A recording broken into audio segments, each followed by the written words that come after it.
He had to use the bathroom more than a dozen times a day. He rolled the leftover toilet paper into small balls, soaked them in water and glued them together with toothpaste, finally pressing them into a single solid block. This was Rambo's key to escaping prison. At mealtime, his handcuffs were unlocked. Taking advantage of the guard's distraction, Rambo quickly stuffed the paper ball into the lock cylinder. After the guard closed the door and left, he reached out and pushed gently. The first door opened. Then, he crushed a milk carton under his foot and took out the innermost transparent wrapping. Once the guard left fingerprint marks on the keypad, he successfully obtained a 4-digit password. Though there were as many as 24 possible combinations, he quickly tested out the correct one. But he didn't rush to escape. After modifying the surveillance program, he voluntarily returned to his cell. Because to leave this place completely, he needed to gather more information. After half a month of observation, Rambo discovered that every time the guards took a break, they would drag the surveillance room warden to the rooftop to smoke, and the area right below the rooftop was a security blind spot. This was a huge opportunity. Back in his cell, he glanced at the surveillance camera on the wall, sent a message to his hacker accomplice outside,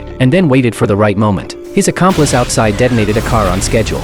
All the guards in the surveillance room were drawn to the explosion, while Rambo had already left his cell, sneaked through the ventilation duct to the fire station garage, and quickly changed into a fireman's uniform. He escaped the prison by hiding under a fire truck. In the chaos, he ran to his accomplice's car, and managed to escape with great difficulty. However, he asked to get off right at the prison gate, and walked down the street in his prison uniform. Surrounded by a large number of police officers, he dialed a mysterious phone number. Showtime. He was smoothly arrested by the police, and eventually ended up in the warden's office. It turned out Rambo was not a criminal at all. He was a master escape artist hired at a high price by the FBI. But precisely because of his arrogance, he had been targeted by a mysterious organization. One day, a CIA official approached him, saying there was a private prison, where it was said only the dead could leave. The confident Rambo readily accepted the challenge. To ensure his safety, the agency set up a retreat code, and injected a tracker into Rambo's body. Unexpectedly, he was electrocuted and knocked unconscious as soon as he walked out the door. The tracker was then dug out of his body.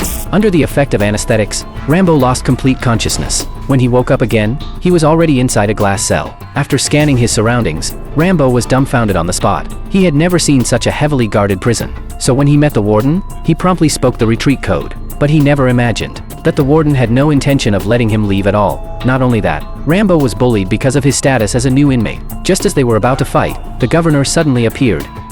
Last time.